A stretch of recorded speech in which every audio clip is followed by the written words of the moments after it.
রাধে কৃষ্ণ বন্ধুরা, কেমন আছো তোমরা সবাই? আশা করছি সবাই ভালো আছো। আজকে রান্না করব চাল কুমড়োর চাপড় ঘন্ট, নিরামিষ দিনের একটা দুর্দান্ত রেসিপি। তো চলো রান্নাটি শুরু করে দিই। তো প্রথমে আমি কুমড়োটাকে সুন্দরভাবে কেটে ধুয়ে লবণ মাখিয়ে রেখে দিয়েছি একটা মিক্সিং জারের মধ্যে। খেসারির ডাল, কয়েকটা লঙ্কা নিয়ে একটা পেস্ট বানিয়ে নেব। তো পেস্ট বানানো দেখো রেডি হয়ে গেছে। এবার এর মধ্যে দিয়ে দেব 1 চামচ পরিমাণ লবণ, দেব 1 চামচ হলুদ গুঁড়ো আর স্বাদ মতো চিনি দিয়ে খুব ভালো করে হাত দিয়ে এবার আমি এটাকে ফেটিয়ে নেব।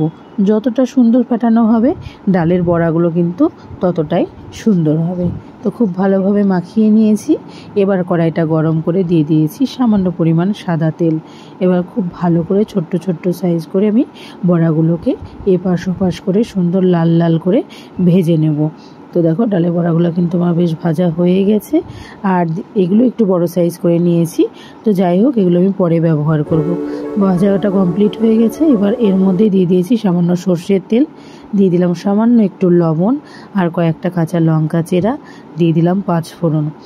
এইবার যে কুমড়োটা কেটে লবণ মাখিয়ে রেখেছিলাম দিয়ে দিলাম কুমড়োগুলো, দিয়ে খুব ভালো করে এবার খুন্তি দিয়ে সুন্দর করে এপাশ ওপাশ করে এবার নাড়াচাড়া দিয়ে নিতে হবে।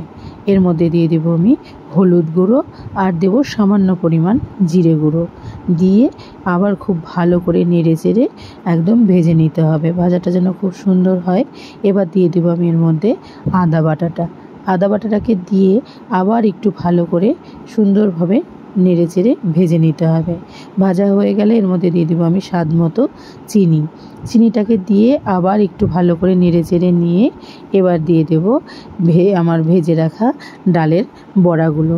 জানো বন্ধুরা, এই বড়াগুলোকে কিন্তু আমার ঠাম্মি দিদারা বলে চাপড়, এই জন্যই কিন্তু এটার নাম চাপড় ঘন্ট। তো দেখো এই বড়াগুলোকে আমরা এই কুমড়োর সঙ্গে খুব ভালো করে খুন্তির সাহায্যে কিন্তু মিশিয়ে নিতে হবে। আর আমি এর মধ্যে কিন্তু 1 চামচ ঘি দিয়েছিলাম বন্ধুরা, সেটা কিন্তু আমার ভিডিওতে নেওয়া হয়নি। তো যাই হোক, রেডি হয়ে গেছে আমার চাল কুমড়োর চাপড় ঘন্ট। তো কুমড়ো তো অনেক রকমভাবেই খেয়েছো তোমরা, একবার এরকম করে বানিয়ে খাবে, খুব ভালো লাগে খেতে।